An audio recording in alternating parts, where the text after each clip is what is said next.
Ultimately তো রাজনীতিকরে, যেটা আপনিও বললেন, রাজনীতিকে তো লিড করতে হবে। রাষ্ট্র যেহেতু শেষ বিচারে একটা রাজনৈতিক প্রতিষ্ঠান, তাহলে মডার্ন যে কোনো ডেমোক্রেটিক স্টেটকে রাজনৈতিক লিডারশিপ তারা নেতৃত্ব দেবেন, তারা গাইড করবেন, তারা উদ্যোগ নেবেন এবং মানুষকে তারা রাজনৈতিকভাবে তারা কিন্তু মোবিলাইজ করবেন। তাদের ভিশন, কর্মসূচি, তাদের বহুমাত্রিক তাদের যে উদ্যোগ নিয়ে। সুতরাং রাজনৈতিক নেতৃত্বের কোনো বিকল্প নেই এক।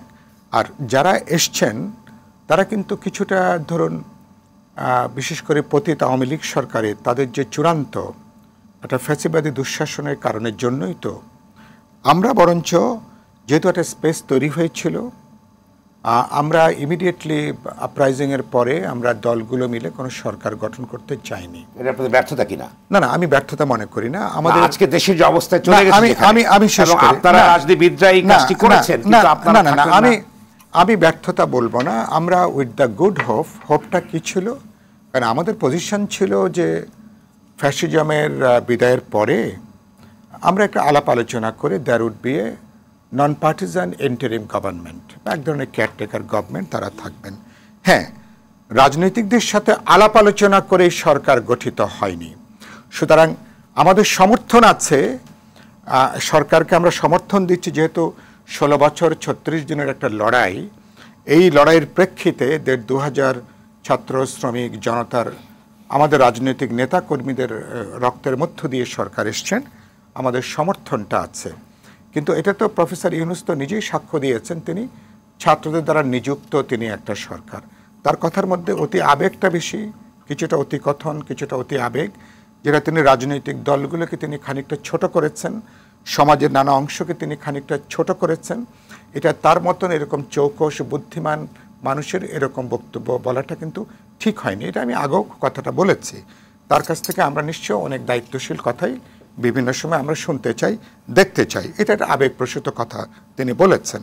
এখন কি, এখন পরের অংশে আপনার সাথে আমি একমত হব। কারণ আমরা উইথ দ্য গুড হোপ, যে সরকার একটা নির্দিষ্ট সময়ের জন্য তারা এসছেন, রাজনৈতিক দলগুলোকে তারা আস্থায় নেবেন, আলাপ আলোচনা করবেন। আপনি যদি সরকার হন, তাহলে আপনার সাথে আমার যদি একটা দৈনন্দিন বোঝাপড়া থাকে, যদি একটা অর্গানিক এনগেজমেন্ট থাকে, তাহলে কিন্তু বড় ধরনের সমস্যা নাই।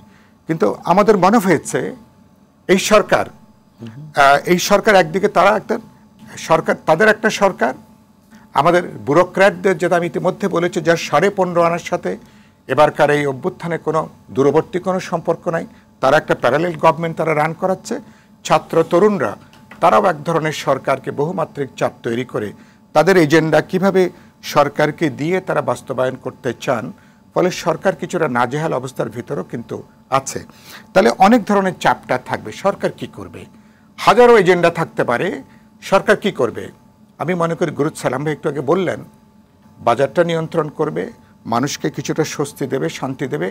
আর হচ্ছে যেসব পরিবর্তনের ব্যাপারে ইতিমধ্যে আমাদের কমিটমেন্ট রয়েছে, আলাপ আলোচনা করে সেসব ব্যাপারে সিদ্ধান্ত গ্রহণ করে সম্ভব স্বল্পতম সময়ের মধ্যে বাংলাদেশের নির্বাচন দরকার। এই কথাটা হয়তো 2 মাস আগে এতটা জোর দিয়ে কথাটা বলা যেত না।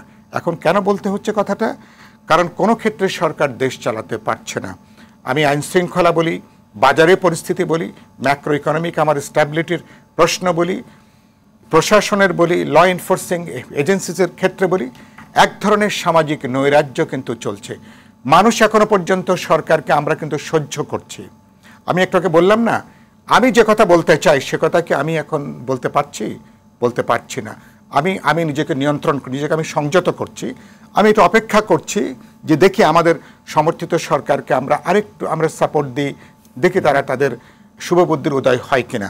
কিন্তু এখন তারা যদি অনিশ্চিত সময়ের জন্য তারা যদি এভাবে চলতে থাকেন, তাহলে খুবই দুর্ভাগ্য। আমি মনে করি যেটা বললেন না আপনি, যারা বললেন, ওই যে হোসেন জিল্লুর রহমান আমাদের তো বন্ধু মানুষ, তিনি যেটা বললেন না, বরঞ্চ নির্বাচন দীর্ঘায়িত হলে বিশৃঙ্খলা আরও বাড়ার ঝুঁকিটা অনেক বেশি, বিশৃঙ্খলা আরও নৈরাজ্যের জায়গাটা এবং এটা আরও বাড়ার আশঙ্কাটা হচ্ছে অনেক বেশি। 2 নম্বর একটা বললেন না, যে ব্রিগেডিয়ার সাখাওয়াত তিনি যেটা বললেন, তিনি কথাটা ভুল বলেছেন আজকে।